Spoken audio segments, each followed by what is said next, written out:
Hey guys, FilthyRobot here, continuing our playthrough of EU4 with Arumba, Hey. where he just buys ships.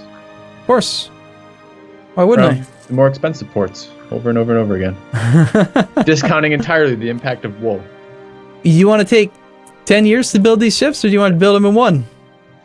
Oh man. Opportunity cost. Yes, we could save money by waiting, but I don't know. That's I still years. don't really understand how much each individual ship gives us in money, and I don't wish to have it calculated out for me. I just want a simple rule of thumb that I could use. I've already given it to you a couple times.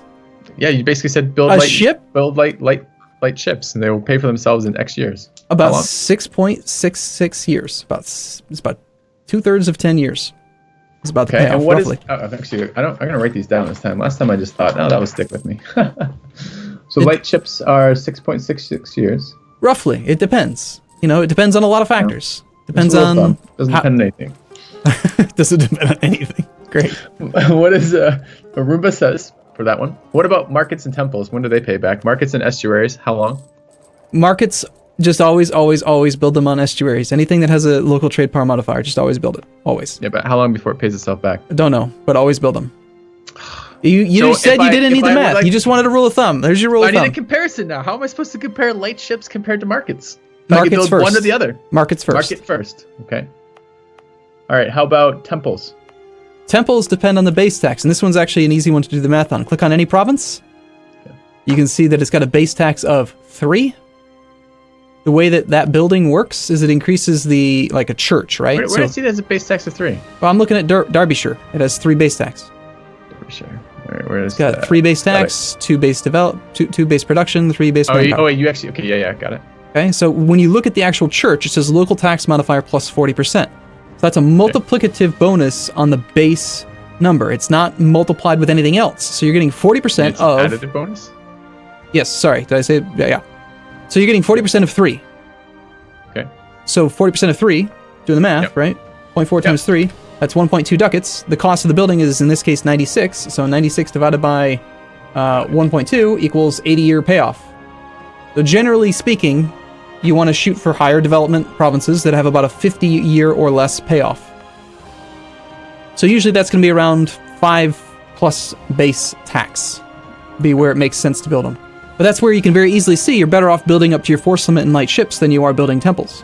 Are there any other ways to increase income like by development besides markets or light ships? Workshops.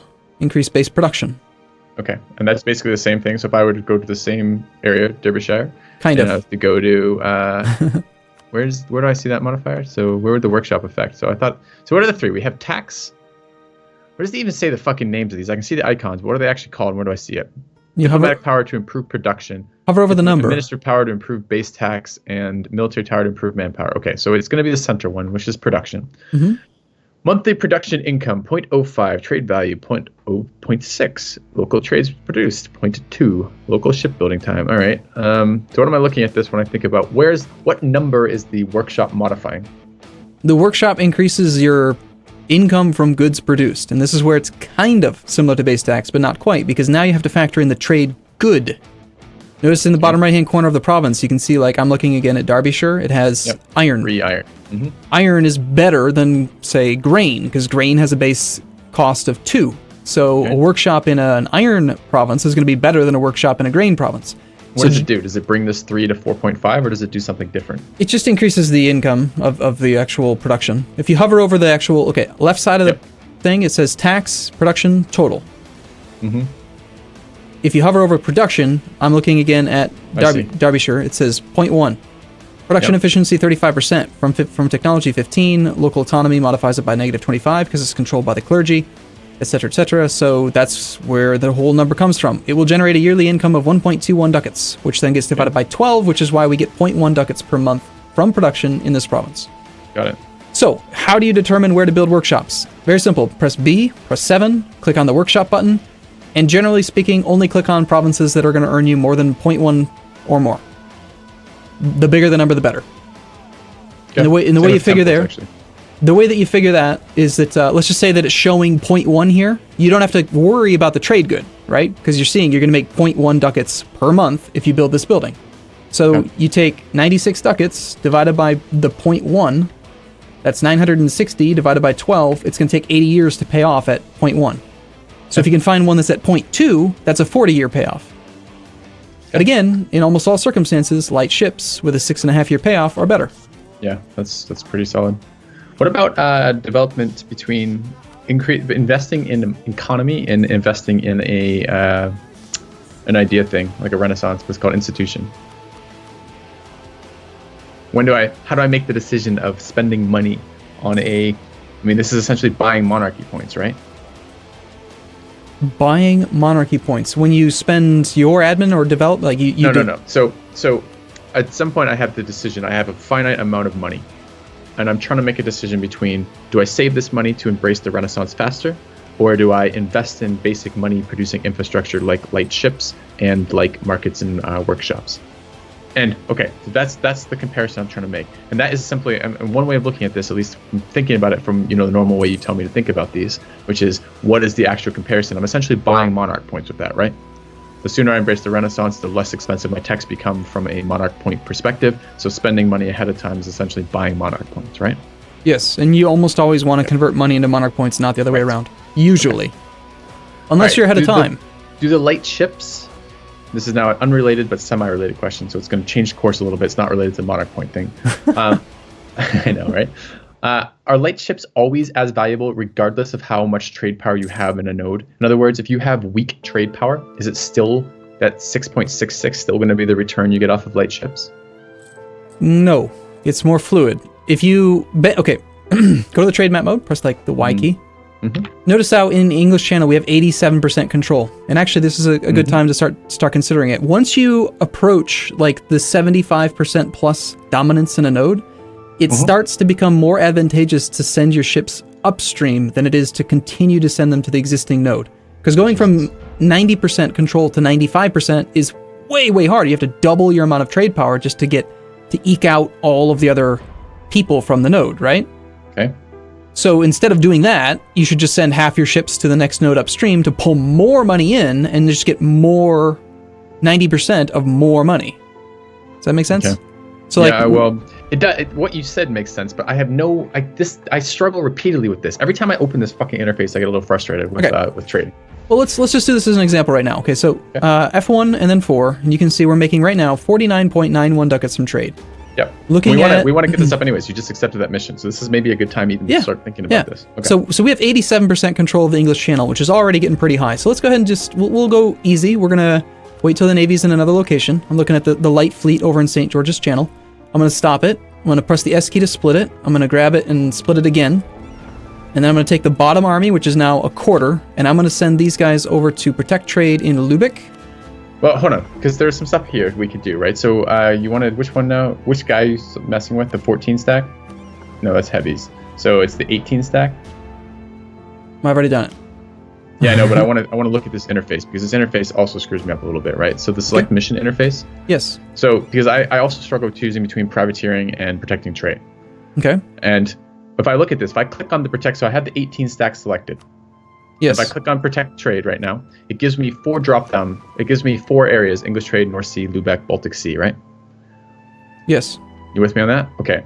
And I can mouse over them. The column, God, what is it? 1, 2, 3. It's the 4th column over, which has a number. And this number is 745, 345, etc. And if I mouse over that, it tells me the total change will be blah blah blah blah blah blah blah blah blah. This seems like it should be a way that I could choose which of these is the most profitable. Looking at these, it says the total change will be plus 6.01 profit for Lubeck, which is the highest of those 4, excuse me, right? Yep. But this is also the one that I told you don't ever trust this number because it lies. Yes, but I need to have, this is the fucking most complicated part of figuring out where I get my income from. And you're telling me I can't trust the tooltips on it. That's infuriating. Okay, but I know, but here's the reason. Like, okay, I'm looking at the 52, the larger fleet, which is the 3/4 of our light fleet, which we're going to continue having protect trade in the English Channel. And when you look at this, it says that the total change will be negative 1.2 ducats in loss, which is horseshit. We're not going to lose money by protecting trade there. The reason why it says that, though, is because it doesn't consider what the total trade power will be in the node after you deploy the fleet. It only considers the current trade power. So after your fleet... How does adding how does adding the fleet make us lose money? Like, I don't understand that at all. So, all right. So yes, isn't protecting trade, doesn't that add trade power to the node for us? Yes. Okay. So how is it ever going to be negative if we add trade power to the node? Because it factors in the maintenance cost of the ships. Okay. So it's saying these ships cost X. Adding more trade power is going to give you slightly more money based on what it thinks is the current trade power in the node. But the maintenance of the ships is higher than the amount you're going to gain. Therefore, you lose money by adding the ships. Make sense? Okay. But here's again, where it's wrong is that it's not considering if you add, say, 100 ships and you add 200 trade power to the node, now there's 200 more total trade power in the node as well. It's only saying, okay, there's 1,000 trade power in the node, you're going to add 200, and so that gives you 20% more of the node. No, it doesn't. It gives you 16% more of the node because now there's 1,200.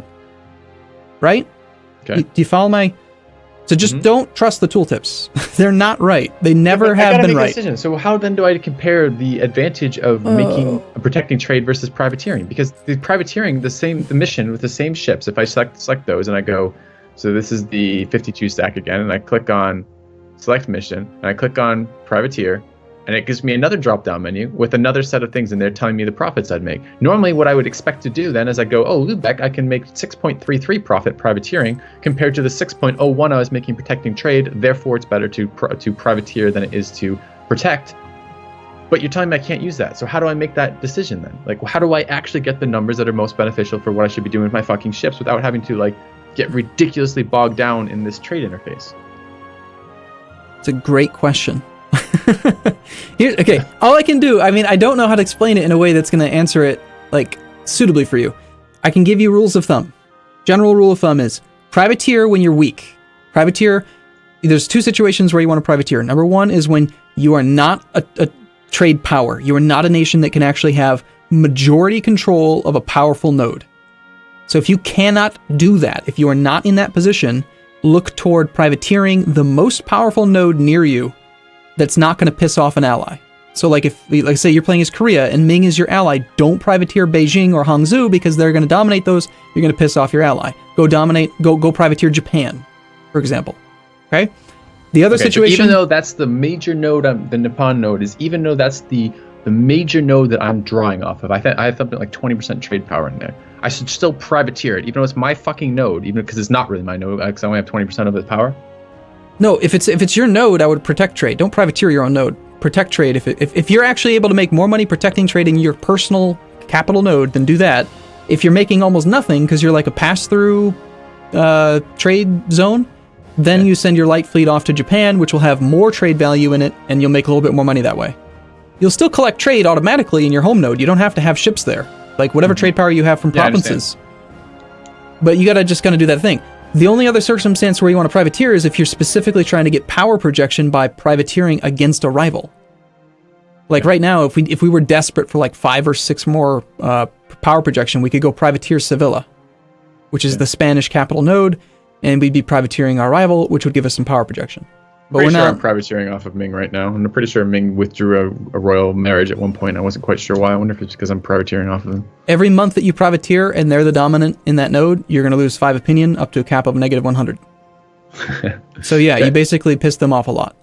Okay, second rule of thumb is if you can become a trade power, if you are a trade power, like we are, just generally speaking, never privateer, only protect trade, shoot for 75% control in your capital node, and then start going nodes upstream, which is exactly what we're doing right now. We're already at like, what were we at? We're at 87% control in English Channel, which is too much. So we're taking a little bit of our fleet and we're sending it to Lübeck, which is one node upstream of the capital node. Okay. So it's November 30th. We just made last month 49.91 ducats. Our new positions are in place. We've got 18 ships now, 25% of our navy. How much did you say we made? I see we made 41.64. From what? Okay, I'm on the trade. You said a number. Okay, and, I'm talking trade income. 49.91 trade income. Got it. Okay, so now we're going to see in 2 days if this makes us more money or less money. Less. So we made 47.11. So that's too many. Did all of the ships? No, that's why. The 52 ships that were protecting in light, we were messing with it. They weren't protecting in English Channel. Okay. It was 49.91. That's the actual mark. But notice how we actually had 76% control in the English Channel with no ships protecting at all.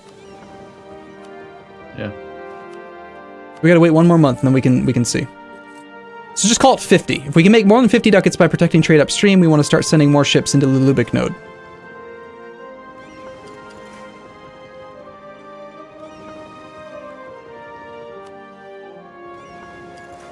Alright, I know we're only playing on speed 2, so it's kind of slow, but... 51.46. So now we're making an extra 1.5 ducats, which isn't a huge amount, but I would even potentially consider sending more ships to Lubick. So we're going to do that.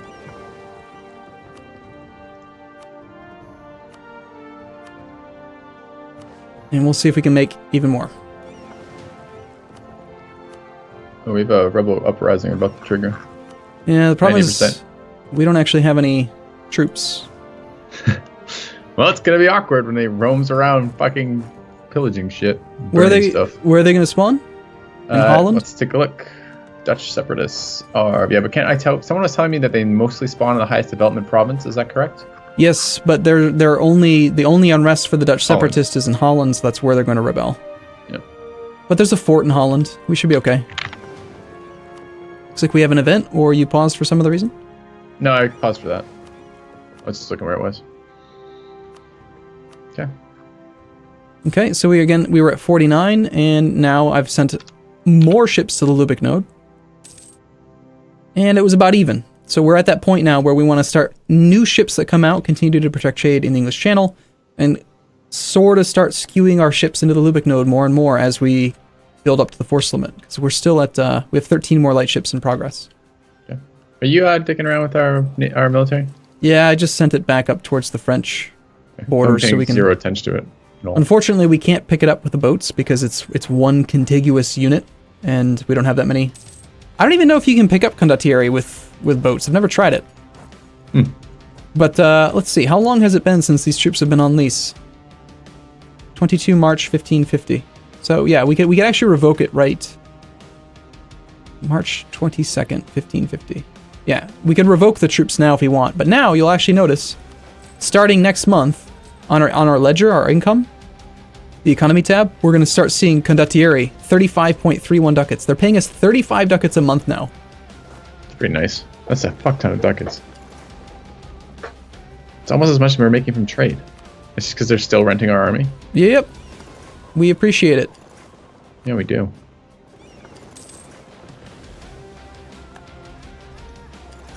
Is there anything that stops us from taking our conductors rather, and heading up to put down their rebellion while they're still paying us for it? That's what I was hoping to do, but we don't have military access through Brabant or Burgundy. Are you individually moving these ships? Yeah, I'm trying to piece them all together because they're being stupid. That's obnoxious, isn't it? Because I built them all manually instead of using the interface because I wanted to make sure they'd pop out as fast as we can. But yeah. So yeah. Okay. So I'm looking forward to this rebellion. I'm hoping it'll kill 1 to 2 of our merchants to make trade simpler. One of the good things about it is that Holland again is a port, so we're going to get defenders bonus, and it's coastal and it's got bad terrain. Can we get military access from Friesland, I wonder? Probably not. They hate us. Everyone hates us. We can't get military access from anybody. But would you like to lose 731 ducats? Wow. And gain 10 loyalty? Or with the burghers? Or would you like to execute the troublemakers and lose 10 loyalty, which will put them, and we lose 1 stability as well? Well, I don't want to lose stability, but that's a lot of money. I was going to say, do you value stability over 731 ducats? I do, in fact, because let's go ahead and do this. Take a look at the estates interaction. Yes, I'm looking right now. 731 ducats. If you're wondering where that number came from, that's 1 year's... no, that's a half year of our income. So you're gonna take money from the burghers. Yeah, but you want to do it in the opposite order though. Oh, it's 75. Because if we abolish the tax, which loses 731 ducats, they gain 10 loyalty. Their loyalty would be loyalty is not. No, it's not influence. Okay, yep. It doesn't matter which order then, huh? Okay. Yep. Let me just check one thing though. Are we losing any modifiers with them? 69, 64. 61. Nope. Yeah, I would just take the S for the contribution from the burgers. Okay. And then just take the hit. Okay. It's annoying. It is. We need to give some more land back to the nobility soon. How much longer? Shouldn't we be demanding fucking monarch points from these assholes? No, that's why we keep running into these disasters. We need to leave them alone for a while. No, let's take the monarch points. You just want to piss them off too much. I think they exist mostly to give me monarch points. I think we should buy 1 stability.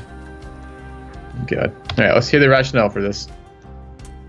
1 stability gives us, for 100 admin, we get 1 stability. 3, please.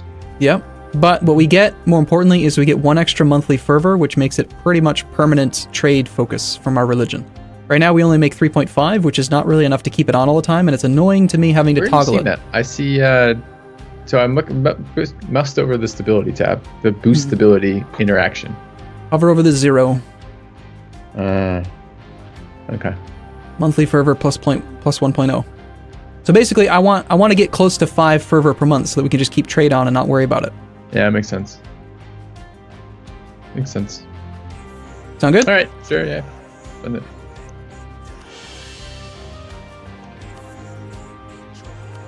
Yeah. All right. Cool. Because notice how we went back down to 49 ducats from trade because that fervor policy turned off. Yeah, it's annoying. All right. What is the date we're waiting on? 51st for the looming disaster being dealt with? It's 51. Yeah, the year 1551. Yeah. So very, very soon we can make the nobility happy again. It's good because TikTok. Yeah, July of 51. A year away. It's so weird that like when you mouse over the aristocratic coup, it doesn't give you the fire date. Although when you mouse over the rebels, it does give you the fire date. These are observations you should point out to DDR Jake. I don't have a personal relationship with DDR Jake yet. That would have to be. I can point them out to you who I have a personal relationship with, and you can forward them to him. I think you should just tweet at him. Tweet at him? Oh. Yeah. I like his game. This isn't his game. This is a game he works on. I like this game, and I don't really want to throw a bunch of mud that way yet. I'm still learning it. What if I felt like I understood the game fully, and then I could be like, oh, these things are discrepancies between the normal interface. This would be something worth addressing. Then I could say that. But right now, I just feel like I'm stumbling around in the dark a lot of times with the trade stuff in particular. Well, you did find some good numbers, right? With the one with the exploration ideas. Yes. Lucky me. Built fucking 3 heavies for that. I wonder why Venice has not ended their war yet. The trade war. What does that mean? They use the Casus Belli trade. For privateers or something? Yeah, it's just a Casus Belli called trade war. Okay, but that's not prompted by the privateering. No, it's prompted by the fact that they're both merchant republics and they're fighting to be merchant republics. They want to fight over who's the best merchant republic. Got it. I hate to be the bearer of bad news. Yeah, it's about that time, eh? It is. All right, guys.